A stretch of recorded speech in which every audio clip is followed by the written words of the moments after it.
आप सभी लोगों का फिर से एक बार स्वागत है मेरे इस नए वीडियो में। मैं कंदर्प माधव, फिजिक्स टीचर।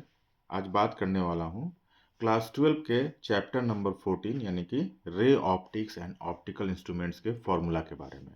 इस चैप्टर के अंदर जितने भी फॉर्मूला हैं उसको एक जगह इस वीडियो में समराइज़ किया गया है, ताकि जो आप क्लास 12 के एग्ज़ाम देने वाले हैं, या आप नीट का प्रिपरेशन करने वाले हैं, या आप आईआईटी का एग्ज़ाम देने वाले हैं, तो हर एक जगह ये आपको वीडियो काम आएगा। आप बहुत कम समय में चैप्टर का यानी कि रे ऑप्टिक्स के सारे फार्मूला को रिवीजन कर सकते हैं। तो चलिए शुरू करते हैं। First formula, for any spherical mirror focal length is equals to half into radius of curvature. इस फार्मूला से आप बहुत अच्छे तरीके से वाकिफ होंगे, क्योंकि ये क्लास 10 में भी आपने पढ़ा होगा। Small F is equals to R upon 2, या capital R is equals to 2 into small F. Second formula, that is your mirror formula, 1 by u plus 1 by v is equals to 1 by f and equals to 2 by r। यानी इस f के जगह पे r by 2 रखिएगा तो ये 2 ऊपर चला जाएगा, 2 by r हो जाएगा। Where u is equals to object distance, v is equals to image distance, small f यानी कि focal length and capital R is equals to radius of curvature। Third number का formula, that is your linear magnification. क्या है? तो linear magnification को हम लोग denote करते हैं स्मॉल लेटर m से। ठीक है, तो m is equals to height of image divided by height of object, यानी H I is equals to H O and that is equals to minus v by u, और m is equals to H I upon H O is equals to minus v by u and also equals to small f divided by small f minus u and equals to f minus b divided by f। यहाँ small F इसलिए बोला जाता है, ये focal length के लिए होता है, और कैपिटल एफ यानी कि फोकस के लिए होता है। इसलिए थोड़ा आपको ध्यान देना होगा कि कब स्मॉल एफ है और कब कैपिटल। अब fourth number, the same mirror formula is valid for both concave and convex mirror. यानी अभी जो आपने मिरर फार्मूला देखा, जो कि यहाँ पे पेज नंबर में फर्स्ट पे है, 1 by U is equals to 1 by V is equals to 1 by F is equals to 2 upon R. तो ये जो आपको बुक में मिलेगा जनरली, ये वाला पार्ट जो है मिलता है 1 by U plus 1 by V is equals to 1 by F. ये एफ का वैल्यू आप रख सकते हैं। अगर कोई क्वेश्चन न्यूमेरिकल है जहाँ एफ की जगह आर का दिया हुआ है, तो इस फार्मूला से आप इसको सॉल्व कर सकते हैं। तो ये जो हम लोग फार्मूला है, जिसको हम लोग मिरर फार्मूला के नाम से जानते हैं, उसके बारे में देखिए क्या चीज़ें हैं। The same mirror formula is valid for both concave, concave हो या कॉन्वेक्स, हर जगह पे यही फार्मूला आपका लगेगा। Mirrors whether the image is form is real और वर्चुअल, या तो रियल बन रहा हो या वर्चुअल, कुछ भी होगा। तो mirror formula 1 by V 1 by U plus 1 by V is equals to 1 by F. अब इफ यानी जो लीनियर मैग्निफिकेशन है, that is denoted by small letter m।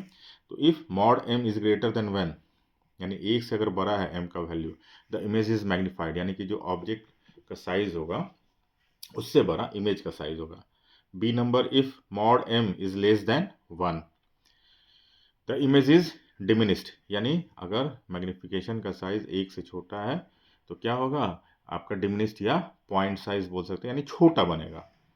If mod m is equals to 1, तो the image is of the same size as the object, यानी कि जो image का size है वो ऑब्जेक्ट के साइज के बराबर होगा।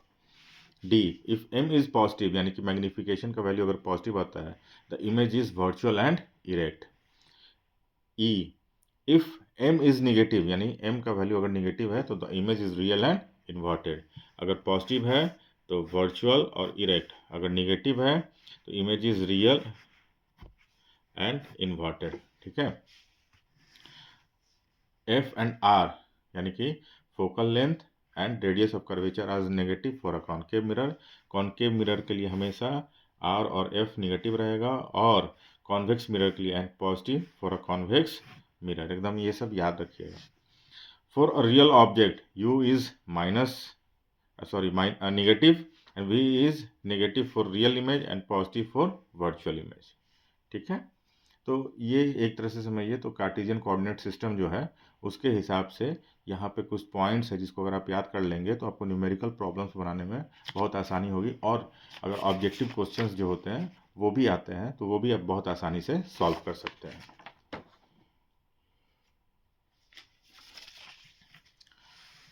अब आ जाइए रिफ्रैक्शन ऑफ लाइट, यानी जब रेज ऑफ लाइट एक मीडियम से दूसरे मीडियम जाता है, नाइदर पैरेलल नॉर परपेंडिकुलर, यानी तब हमको एक प्रॉपर्टी मिलती है that is refraction of light. तो क्या है, first refractive index in terms of speed of light. तो refractive index is equals to speed of light in vacuum divided by speed of light in medium, यानी कि refractive index जो है वो हमारा लेटर म्यू से डिनोट होता है। तो mu is equals to C upon V, C यानी कि speed of light in vacuum और वी यानी कि speed of light in medium. Second number refractive index in terms of wavelength.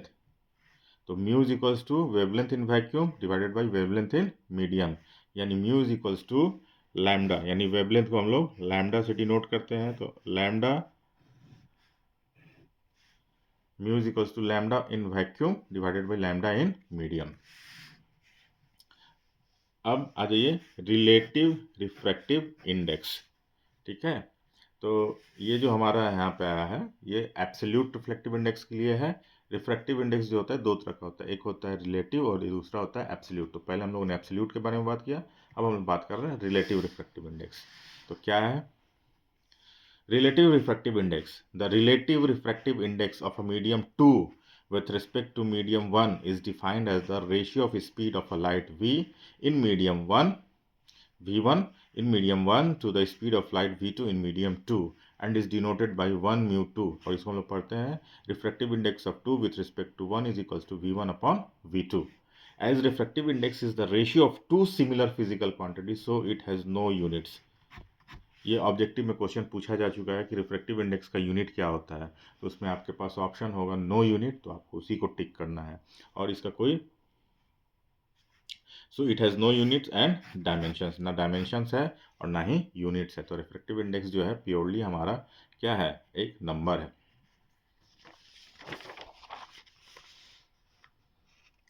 अब इसमें आ जाइए one of the important that is Snell's law. क्या है, तो 1 म्यू 2 यानी कि refractive index 2 with respect to 1 that is equals to sine of the angle I incidence divided by sine of angle R, that is v1 upon v2 is equals to mu 2 upon mu 1। और इसको भी आप cross multiplication करेंगे तो आपके पास आएगा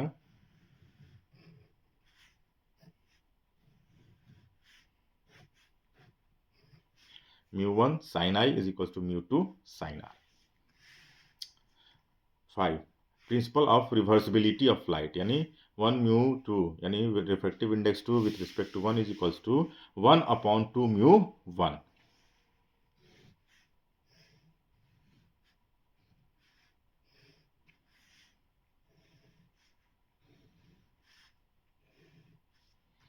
ठीक है। अब refraction through a rectangular glass slab, ये बहुत इंपॉर्टेंट है ये भी टॉपिक। अभी जैसे यहाँ साइन आई, यानी यहाँ पे आपको दिखा mu 1 sine I is equal to mu 2 sine R. तो अब यहाँ पे देखिए sine I 1 is equal to sine R 2। तो यहाँ पे एक फिगर बना है, इसको थोड़े ध्यान से देखिए। ये जो फिगर है A B C D, that A B C D is the rectangular glass slab. अब यहाँ पे आपने किसी रेज ऑफ लाइट को इंसिडेंस कराया है, तो यहाँ पे एयर है, ये ग्लास है और फिर यहाँ एयर है, तो चेंज इन मीडियम हो गया तो रिफ्रैक्शन मिलेगा। तो क्या होगा, चेंज इन मीडियम होगा तो स्पीड ऑफ लाइट भी चेंज हो जाएगी। तो ये यहाँ से जब इंसिडेंस करेगा तो ये पॉइंट ऑफ इंसिडेंस है वेयर नॉर्मल इज ड्रॉन। तो ये जो है अब चूंकि एयर है तो एयर हमारा रेयरर मीडियम है और ग्लास हमारा डेंसर है, तो ये जो रेज ऑफ लाइट है टुवार्ड्स द नॉर्मल बेंड हो जाएगा, फिर ये यहाँ आएगा, फिर इस पॉइंट से जब ये वापस एयर में आएगा तो ये डेंसर मीडियम है ग्लास और ये एयर जो है आपका रेयरर मीडियम है, तो अवे टू द नॉर्मल चला जाएगा और इस तरीके से ये लाइट आपका ट्रेवल करेगी। और ये जो हमारा दूरी है ये वाला, that is called lateral displacement या लेटरल शिफ्ट। ठीक है, तो अब देखिए इसमें क्या है, refraction through a rectangular glass slab sine I 1 is equal to sine R 2 और I1 is equals to R2, sine sine cancel हो गया, तो यहाँ आपको I1 दिख रहा है और यहाँ पे ये R2 दिख रहा है, यानी जिस एंगल से आप इंसिडेंस कराओगे रेज ऑफ लाइट को, उसी एंगल से, इसको एंगल ऑफ इमर्जेंस के नाम से भी जाना जाता है, उसी एंगल से आपका रेज ऑफ लाइट जो है वहाँ से इमर्ज करेगा। सो हेंस लेटरल शिफ्ट, यानी ये जो लेटरल डिस्प्लेसमेंट है उसी का एक नाम है लेटरल शिफ्ट। तो हेंस लेटरल शिफ्ट और lateral displacement is the perpendicular distance between the incident and emergent rays when light is incident obliqual on a refracting slab with a parallel faces। ठीक है।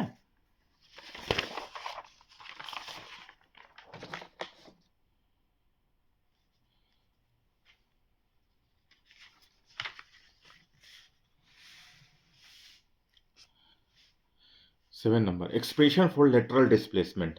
फिर वहाँ एक आपको फिगर दिख रहा होगा, ये हमारा ग्लास स्लैब है A B C D, ठीक है, ABCD, ये हमारा इस ग्लास स्लैब का जो है थिकनेस है, T से डिनोट करते हैं हम लोग, एयर है, ग्लास है, फिर एयर है।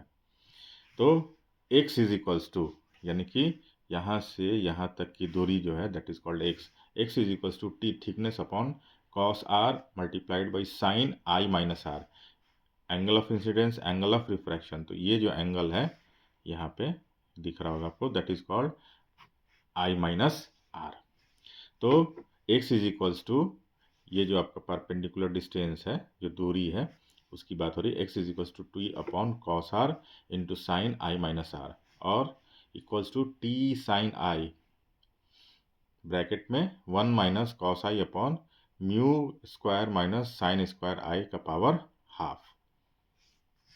सो clearly x tends to a maximum value when I is 90 degree, यानी एंगल ऑफ इंसिडेंस 90 डिग्री रहेगा तो x जो है आपका वो मैक्सिमम हो जाएगा।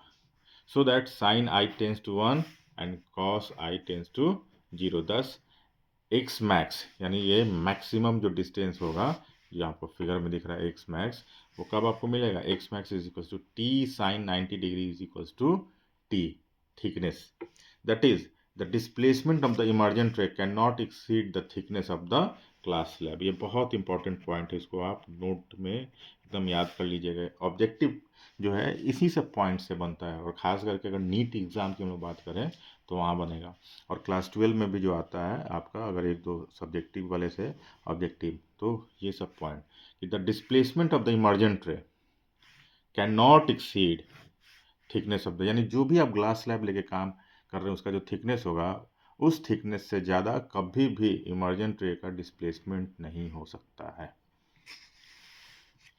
फ्रॉम द एवम फार्मूला, यानी कि यहाँ जो हम लोगों ने डिस्कस किया, x max is equals to T sine 90 degree is equals to T, for from एवम formula it may noted that the lateral shift produced by a glass slab increases, कैसे कैसे, तो first the increase in the thickness of the glass slab को बढ़ाते जाइएगा तो उसके जो बीच का डिस्टेंस है, जो लेटरल शिफ्ट है वो बढ़ जाएगा।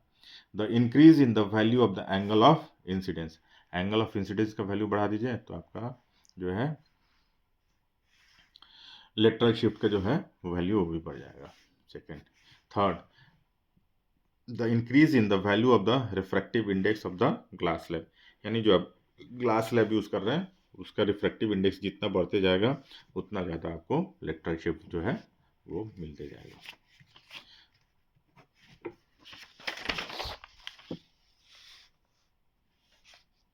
अब आ जाइए 8 number, refraction through a combination of media, यानी हमारे पास कॉम्बिनेशन डिफरेंट मीडिया है। तो यहाँ पे देखिए दो हमारे पास है, वाटर है और यहाँ ग्लास है, ठीक, यहाँ एयर है, first medium air, second medium water, third medium glass, और फिर यहाँ पे एयर।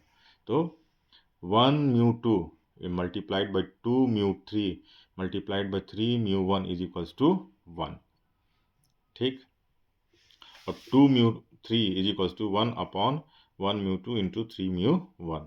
तो ये आपका बहुत इम्पोर्टेंट कॉन्सेप्ट है कि आप जब क्या कॉम्बिनेशन ऑफ मीडिया करेंगे तो सब का मल्टीप्लिकेशन करके आपके पास रिफ्रैक्शन जो है थ्रू अ कॉम्बिनेशन मीडिया 1 आएगा, यानी डब्ल्यू म्यू जी, यानी कि refractive index glass with respect to water is equals to A mu G upon A mu W, यानी glass refractive index of glass with respect to A divided by refractive index water with respect to A, यानी कि air. ए air के लिए हो गया, W water के लिए और जी हो गया ग्लास के लिए। रियल एंड एपरेंट डेप्थ, तो यहाँ पे अगर आप फिगर देख रहे होंगे तो आपको ये दिखेगा, कंटेनर है, इसमें पानी भरा हुआ है, यहाँ पे ऑब्जेक्ट रखा गया है, लेकिन जब हम इसको यहाँ पे देखते हैं, ये हमारा आई है, तो ये हमको यहाँ पे दिखता है, ठीक है, ये वाले जगह पे, और रखा हुआ है यहाँ पे। तो जो ये हमारा इतना रेज होके हमको दिख रहा है ऊपर, that is called apparent depth and that is your actual, ठीक है। तो यहाँ से हम लोग देखते हैं क्या है। Refractive index is equals to real depth divided by apparent depth, और apparent depth is equals to real depth divided by refractive index, और apparent depth is equals to T upon mu, ठीक है।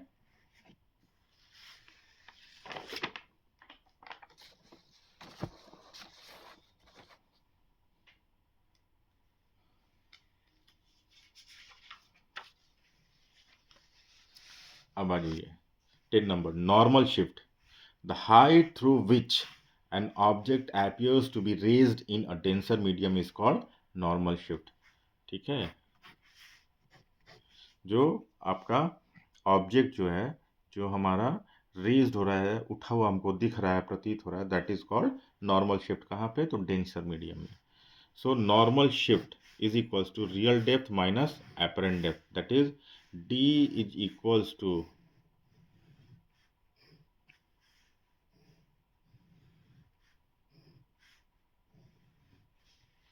टी ब्रैकेट में 1 minus 1 upon mu. The normal shift in the position of an object when seen through a denser medium depends on two factors. क्या क्या? तो first, the real depth of the object or the thickness T of the refractive medium. Second, the refractive index of the denser medium. The higher the value of mu, greater is the apparent shift D.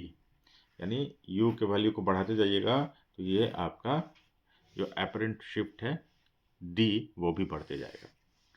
11 number, total apparent shift for a compound media, तो that is T1 multiplied by 1 minus 1 upon mu1 plus T2 bracket में 1 minus 1 upon mu2 plus so on. जितना इसमें medium आपके पास है उन सबको इस तरीके से हम लोग कर लेंगे, तो हमारे पास आ जाएगा apparent shift for a compound medium। अब आ जाइए 12 number, due to the atmospheric refraction the sun is visible before actual sunrise and after actual sunset, and the apparent shift in the direction of the sun is by about 0.5 degree, and thus the sun appears to rise early by about 2 minutes and for the same reason it appears set late by 2 minutes। यानी जो sunrise और sunset का समय होता है उससे 2 minute पहले, यानी सुबह में जब सूर्योदय का समय होता है, यानी सन के निकलने का समय, उस समय से 2 मिनट पहले वो दिखना शुरू हो जाता है, और जो सूर्यास्त का समय यानी सन के डूबने का समय होता है उस समय से 2 मिनट बाद तक दिखता है। And this increases the length of the day by about 4 minutes. ये भी ऑब्जेक्टिव का एक बहुत अच्छा क्वेश्चन यहाँ से बनता है। Total internal reflection, one of the most important topic of this chapter. The phenomenon in which a ray of light traveling at an angle of incidence greater than the critical angle from denser to a rarer medium is totally reflected back into the denser medium is called total internal reflection। यानी एक medium से दूसरे medium, दोनों transparent medium है, लेकिन उसको इस तरीके से हम लोग इंसिडेंस कराएंगे कि अगर वो क्रिटिकल एंगल से थोड़ा ज़्यादा रहेगा, यानी उससे ज़्यादा का एंगल रहेगा, तो वो लाइट दूसरे मीडियम में नहीं जाके उसी मीडियम में पूरी की पूरी वापस आ जाएगी। एंड दैट फेनोमेना, यानी ये जो हमारा प्रोसेस होगा, that is called total internal reflection. यहाँ पे आपको फिगर दिख रहा होगा, यहाँ से हमारा रेज ऑफ लाइट जा रहा है, पहला आई है, यह रिफ्रैक्शन हुआ। दूसरा आई है, और ये जो बाउंड्री है जहाँ से दोनों मीडियम अलग हो रहा है उसी पे एकदम पैरेलल चलने लगा, यहाँ 90 डिग्री। तो ये जो एंगल होगा that is called critical angle. ठीक है। अब इस एंगल से जैसे हम आगे बढ़ेंगे तो क्या होगा, ये फिर रेज जो है, जो यहाँ हमारा इस बाउंड्री के उस पार जा रहा था, वो अब यहाँ सेम मीडियम में, डेंसर मीडियम में ही आएगा, and that is called total internal reflection. So the angle of incidence in the denser medium for which the angle of refraction in the rarer medium is 90 degree is called critical angle of the denser medium and is denoted by IC.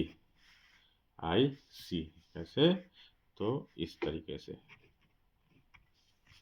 ठीक है, critical angle के नाम से जानते हैं. अब necessary conditions for total internal reflection, क्या क्या इंपॉर्टेंट कंडीशंस होने चाहिए कि हमारा जो है टोटल इंटरनल रिफ्लेक्शन हो. तो पहला चीज़ कि light must travel from an optically denser to an optically rare medium. Denser to rare हमको ट्रेवल करना होगा, हमको यानी कि लाइट को.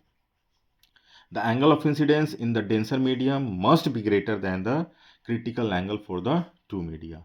और ये प्रॉपर्टी पाने के लिए जो क्रिटिकल एंगल होगा उससे ज़्यादा से के एंगल से हमको लाइट को इंसिडेंस कराना पड़ेगा.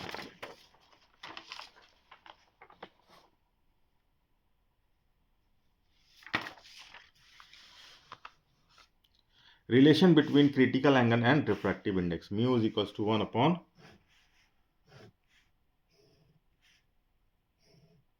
Mu is equals to 1 upon sine IC यानी कि critical angle. Critical angles of a some transparent media कुछ यहाँ पे दे दिया गया है, जिसमें से ये वाला सबसे इंपॉर्टेंट है, ऑब्जेक्टिव क्वेश्चंस में बहुत बार पूछा गया है. Critical angles of some transparent media, substance है, रिफ्रैक्टिव इंडेक्स है और क्रिटिकल एंगल है. तो सब्सटेंस क्या है, वाटर, रिफ्रैक्टिव इंडेक्स 1.33, तो क्रिटिकल एंगल है 48.75 degree. Crown glass, refractive index 1.52 और इसका जो हमारा क्रिटिकल एंगल है 41.14 degree. Dense flint glass, refractive index 1.65 और क्रिटिकल एंगल 37.31 डिग्री. डायमंड सबसे इम्पोर्टेंट, ये एकदम याद रखिएगा ये दो डेटा को. डायमंड का रिफ्रैक्टिव इंडेक्स सबसे ज़्यादा, अभी तक जो भी हम लोगों को पता है उसमें जो रिफ्रैक्टिव इंडेक्स सबसे ज़्यादा किसी का है वो डायमंड का है, दैट इज़ 2.42.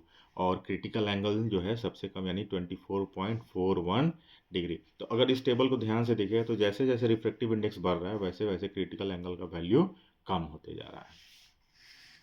नोट में क्या है, critical angle IC is equals to angle of incidence in denser medium for which angle of refraction is 90 degree in rarer medium.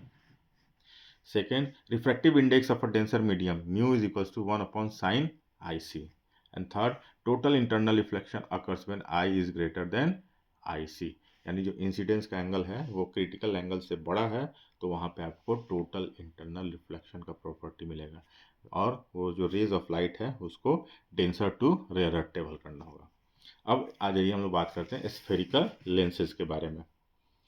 For a refraction from a rare to denser medium, μ2 upon V minus μ1 upon U is equals to μ2 minus μ1 upon R, where μ1 is refractive index of rare medium, μ2 यानी कि refractive index of denser medium, U object distance, V image distance और R radius of curvature. यहाँ पे बार बार rare और denser medium आ रहा है, तो ये जो आप ऑप्टिक्स पढ़ेंगे उसके अंदर जब आप रेयर और डेंसर की बात करेंगे तो those medium in which the speed of light is less that is denser and those medium in which the speed of light is greater is called rarer medium.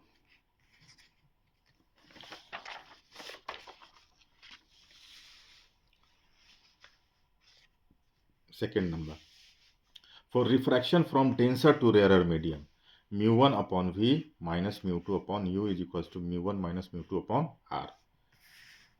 Third, power of a surface, P is equals to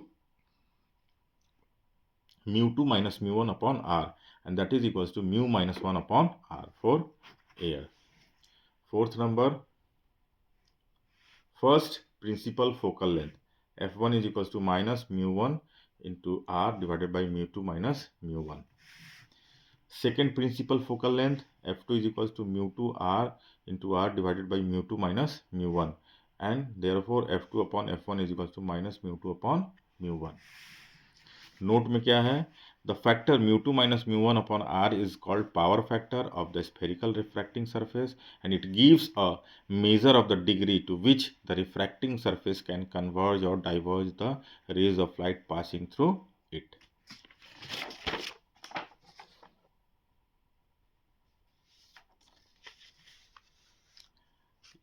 lens makers formula, पहला, for the lens of a material of refractive index μ2 placed in a medium of a refractive index μ1 that is 1 upon f is equal to μ2 minus μ1 divided by μ1, यानी 1 upon r1 minus 1 upon r2.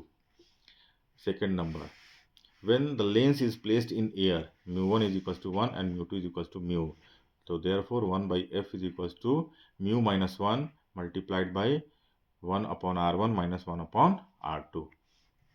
Third, f and r are positive for convex surfaces and negative for concave surfaces. अब आ जाइए thin lens formula. क्या है thin lens formula? तो पहला 1 by V minus 1 by U is equals to 1 by F. तो mirror formula जब हम लोग पढ़े थे तो आया था 1 by V plus 1 by U is equals to 1 by F, यानी सिर्फ और सिर्फ यहाँ साइन का फर्क होता है.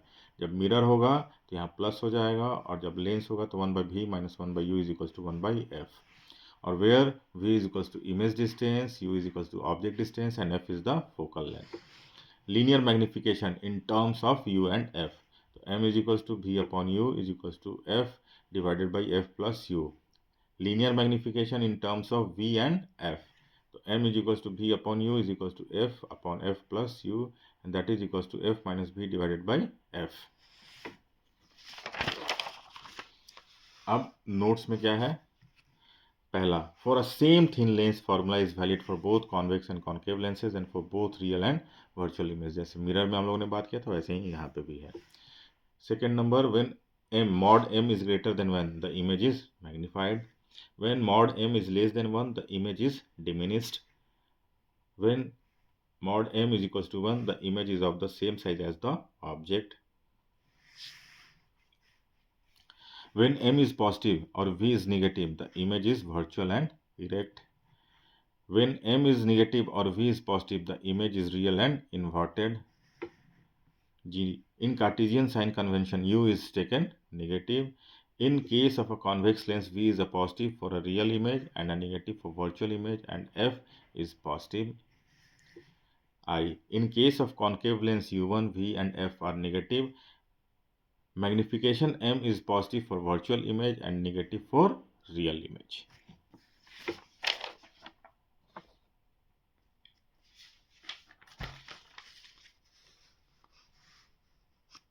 Power of a lens क्या है? The power of a lens is a measure of the degree of convergence or divergence of the light rays falling on it. इससे पता चलता है कि किस हद तक लाइट हमारा कन्वर्ज करेगा या डाइवर्ज करेगा. In other words, the power of a lens is defined as the tangent of the angle by which it converges or diverges a beam of light falling at unit distance from the optical center.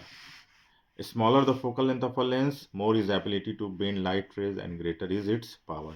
यानी पतला lens है तो ज़्यादा दूर तक जाए, मतलब इसका जो फोकल लेंथ है वो बड़ा होगा, और ये लेंस थोड़ा मोटा हो जाएगा तो फोकल लेंथ छोटा हो जाएगा.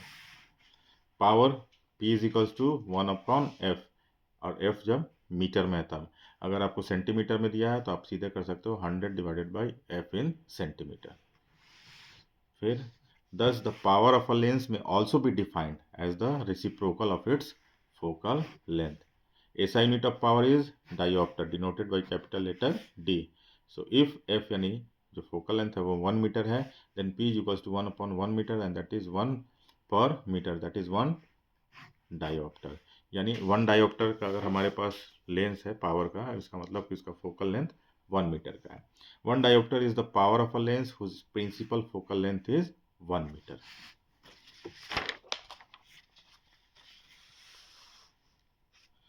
The focal length of a converging lens is positive. Converging lens जो होगा उसका फोकल लेंथ पॉजिटिव होगा, and that of a diverging lens is negative. Thus, the power of a converging lens is positive and that of the diverging lens is negative. The power of a lens directly measured by a device called dioptrometer. इस device से हम लोग उसको directly measure करते हैं. When an optician prescribes a corrective lens of a power plus 2.5 diopter. The required lens is a convex lens of a focal length f is equals to 1 upon plus 2.5 diopter. That means plus 40 meter या plus 40 centimeter.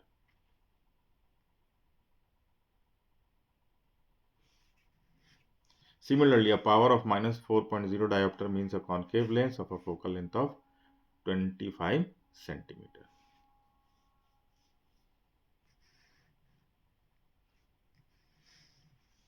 The power of a lens can be expressed in terms of its refractive index mu and radii of a curvature R1 and R2 as follows.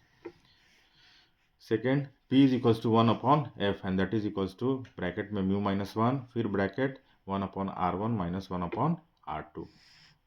Total magnification for a combination of lenses, that is M is equals to M1 multiplied by M2 multiplied by M3 plus so on, where M is the magnification.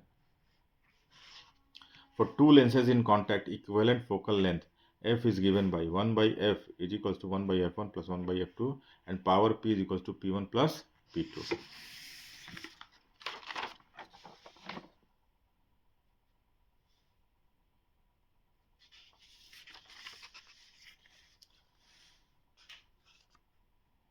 For n lenses in contact, so 1 by f is equals to 1 by f1 plus 1 by f2 plus 1 by f3 plus so on plus 1 by fn. Equivalent power p is equals to p1 p2 p3 plus so on pn number.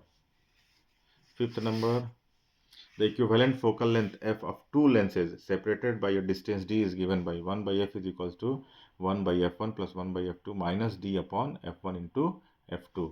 और power क्या होगा उसका, p is equals to p1 plus p2 minus d into p1 into p2.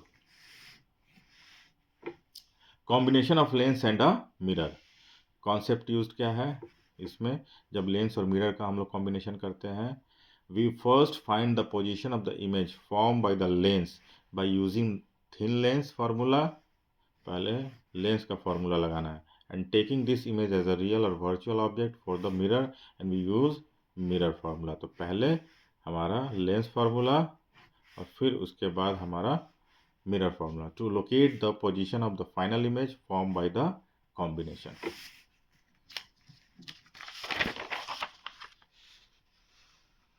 Refraction through a prism. ठीक है, तो अब यहाँ पे देखिए, यहाँ पे प्रिज्म बना हुआ है, लाइट इंसिडेंस हुआ, angle of I, angle of refraction R prime दूसरा, और फिर यहाँ पे आई प्राइम यानी कि हमारा इमर्जेंस हो गया. एक्चुअली में रेज ऑफ लाइट को यहाँ जाना चाहिए था, इसको पीछे बढ़ाइएगा तो यहाँ एक एंगल बनेगा and that is called angle of deviation and this angle is called angle of prism. ठीक है, and that is called refracting edge. So for a refracting for refraction through a prism, A plus del is equals to I plus I prime and R plus R prime is equals to A, where A is angle of prism, delta यानी कि angle of deviation, I यानी angle of incidence और I prime और E that is angle of emergence. Factors on which the angle of deviation depends: first, the angle of incidence; second, the material of the prism; third, the wavelength of light used; and fourth, the angle of the prism. इतने चीज पे depend करता है. Second number, in the condition of minimum deviation, I is equals to I prime, R is equals to R prime, del is equals to del M, तो mu is equals to sin A plus del M divided by 2 divided by sin A by 2. The minimum value of the angle of deviation suffered by a ray on passing through a prism is called the angle of minimum deviation and is denoted by del M.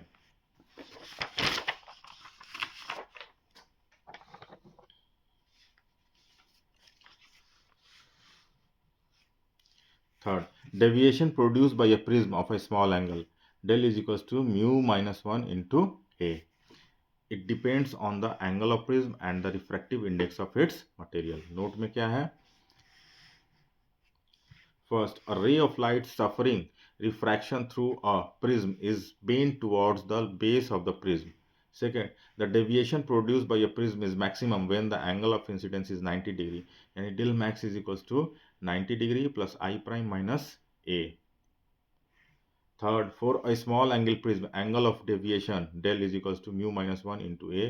But for a prism with a larger refractive angle, del is equals to I plus I prime minus A. Dispersion of white light क्या है कि the phenomenon of splitting of white light into its component colors on a passing through a refracting medium sorry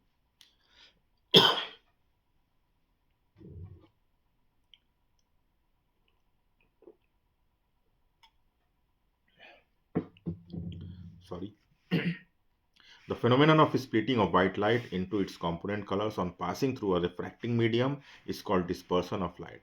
The pattern of the colored bands obtained on the screen is called spectrum. Dispersion takes place because the refractive index of the refracting medium is different for different wavelengths. यानी कि जब हम किसी white light को किसी prism से होके पास कराते हैं तो वो अपने कंपोनेंट कलर्स में स्प्लिट हो जाता है, जिसको हम लोग बोलते हैं डिस्पर्सन ऑफ वाइट लाइट। और जब वो हमको दूसरे साइड मिलता है एक बैंड के रूप में तो उसको हम लोग बोलते हैं स्पेक्ट्रम। ठीक है।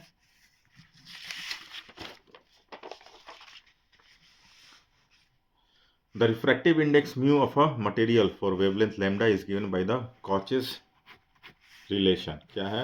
Mu is equals to A plus B upon lambda square plus C upon lambda का power 4, where A, B and C are constants and the value of which depends on the nature of the material। Angular dispersion and dispersive power. पहला angular dispersion क्या है? Del is equals to del V minus del R, यानी del violet minus del red. यहाँ पे ये figure है, आप इस फिगर को देखिएगा तो वाइट लाइट इंसिडेंस हुआ और यहाँ से ऊपर में आर और यहाँ पे वी, तो इसके बीच में del V minus del R और वी से यहाँ तक del R sorry del V और आर का जो रे का स्प्लिटिंग हो रहा है वहाँ से ये जो हमने डॉटेड लाइन किया है एक्चुअली में the light travels in straight line. तो अगर यहाँ पर अगर हम देखें तो ऐसे जाना चाहिए था, लेकिन इस रास्ते से इतना आर का और यहाँ से यहाँ तक जो है वी का हमारा डेविएशन हुआ है। तो डेल वी डेल आर और del V minus del R, that is your angular dispersion. तो del is equals to del V minus del R and that is equals to mu V minus mu R into A, where delta V is equals to angle of deviation for violet color, del r that is equals to angle of deviation for the red color and del is equals to angle of deviation for yellow mean color। uv क्या है? refractive index of the prism material for a violet color and mu r that is refractive index of the prism material for real color। mu is जो है वो है refractive index of the prism material for yellow mean color यानी कि yellow।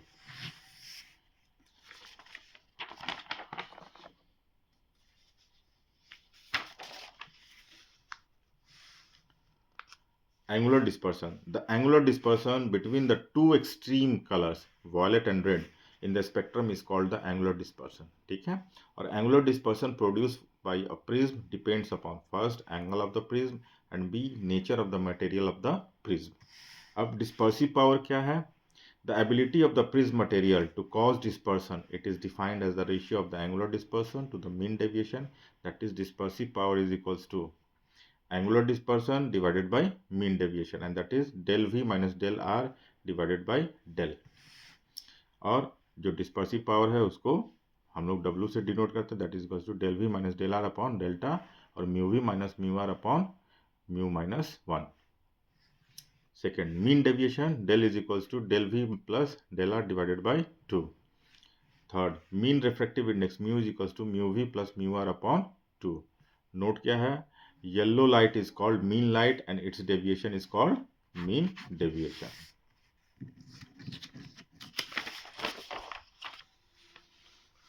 Second point क्या है note का? Due to its small wavelength violet light is harmful to our eyes, so in experiments angular dispersion and dispersive power of a material are measured for blue and red lights, that is W is equals to mu b minus mu r upon mu minus 1। third, the dispersive power depends on the nature of the material of the prism and not on its refractive angle A। However, both angular dispersion and mean deviation also depends on the angle of the prism। Fourth, greater the dispersive power of a material, larger is the spread of a spectrum produced by the prism of the material. Fifth number, dispersive power of flint glass is more than that of crown glass, यानी जो flint glass है उसका dispersive power ज़्यादा होगा.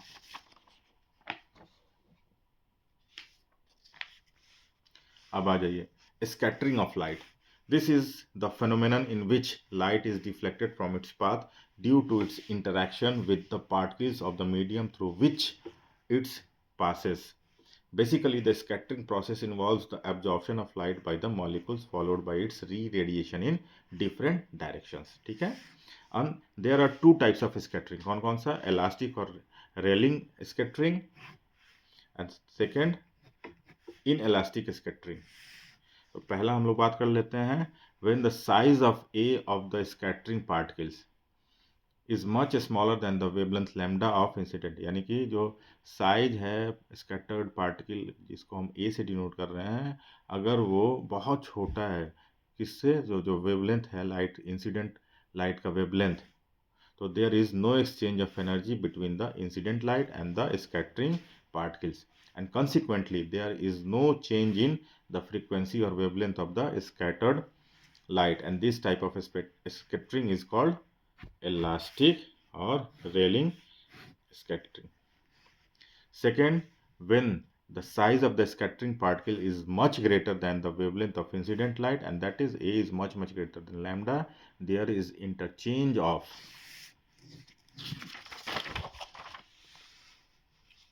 energy between incident light and the scattering particles. Consequently, the scattered light has a frequency or wavelength different from that of incident light, and this type of scattering is called inelastic scattering.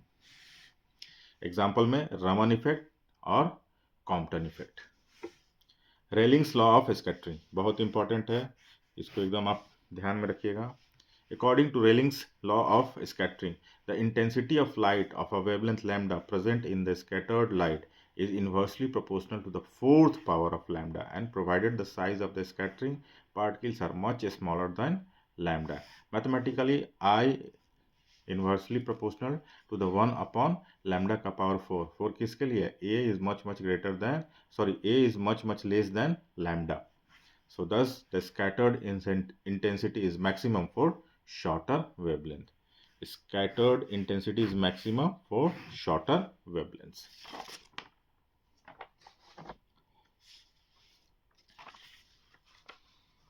अब आ जाइए defects of vision.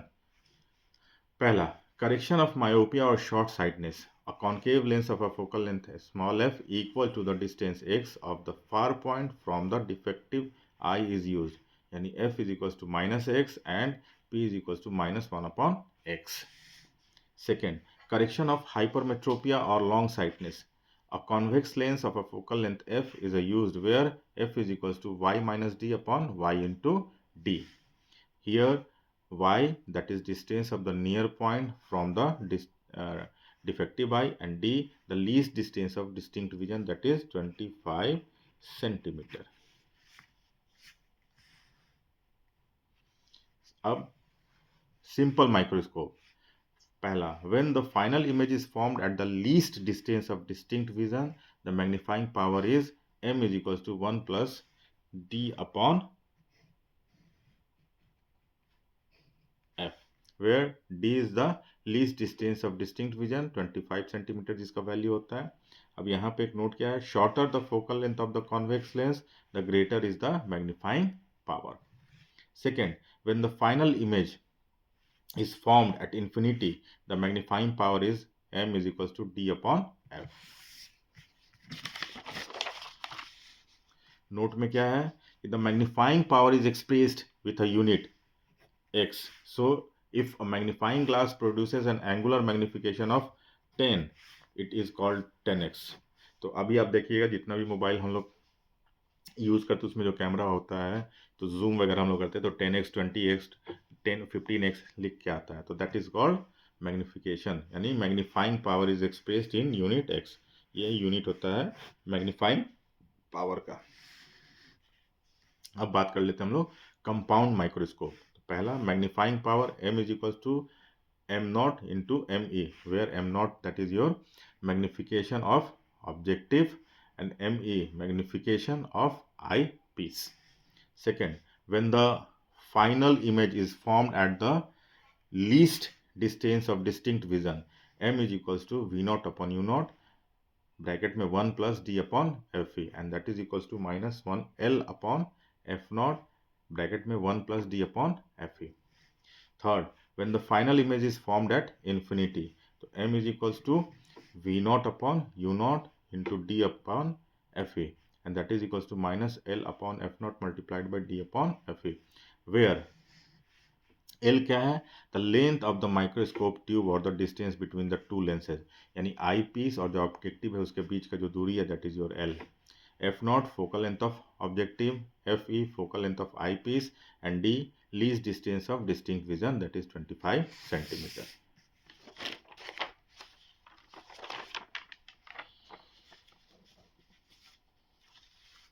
अब बात कर लेते हैं हम लोग एस्ट्रोनॉमिकल टेलीस्कोप क्या है. तो पहला magnifying power M is equals to minus F O upon F E into 1 plus F E upon D, focal length of objective, focal length of eyepiece.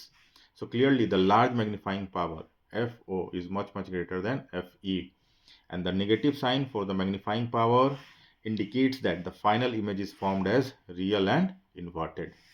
Second number, magnifying power in normal adjustment M is equals to minus FO upon FE. Clearly for large magnifying power FO is much greater than FE, and the negative sign for M indicates that the image is real and inverted. Third number, distance between objective and eyepiece, that is equals to FO plus UE and that is equals to FO plus FE into D upon FE plus D. अब हम लोग बात कर लेते हैं terrestrial telescope. ठीक है, तो यहाँ पे स्पेलिंग गलत हो गया तो इसको ध्यान रखिएगा. Terrestrial telescope. First, when the image is formed at infinity, so M is equals to FO upon FE, focal length of objective divided by focal length of eyepiece. Second number, when the image is formed at the least distance of distinct vision, M is equals to FO upon FE multiplied by 1 plus FE upon D bracket में. Third, length of a terrestrial telescope क्या होगा? FO plus 4 into F plus FE, where F is the focal length of the erecting lens. अब हम लोग बात कर लेते हैं रिफ्लेक्टिंग टेलीस्कोप. ठीक है, first, for the final image formed at the least distance of distinct vision M is equals to FO upon FE multiplied by bracket में 1 plus FE upon D. Second, for the final image formed at infinity M is equals to FO upon FE is equals to R by 2 upon FE, where FO focal length of concave mirror and FE focal length of eyepiece.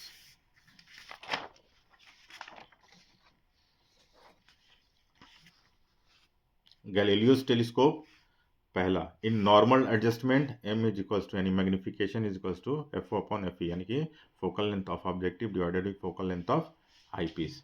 Second, distance between objective and eyepiece that is FO minus FE.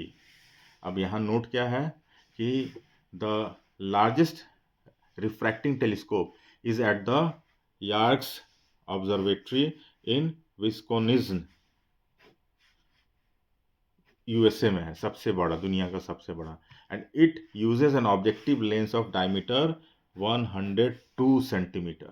Second, the largest reflecting telescope, ये हमारा refracting telescope है, और ये the largest reflecting telescope in the world are the pair of Keck telescope in Hawaii USA and they use reflecting mirrors of diameter 10 metre each. Third, the largest telescope in India is in Kavalur, Tamil Nadu. It is a Cassegrain reflecting telescope. तो ये video के अंदर हम लोगों ने एक chapter that is your जो ray optics है एंड ऑप्टिकल इंस्ट्रूमेंट से उसके सारे इम्पॉर्टेंट फार्मूला और बहुत सारे कॉन्सेप्ट्स के बारे में हम लोगों ने बात किया है. तो ये वीडियो अगर आपको अच्छी लगी हो, यूज़फुल लगी हो, आपको इन्फॉर्मेटिव लगी हो तो प्लीज़ मेरे चैनल को सब्सक्राइब कीजिए, लाइक कीजिए और कमेंट कीजिए. So once again thanks for watching my video.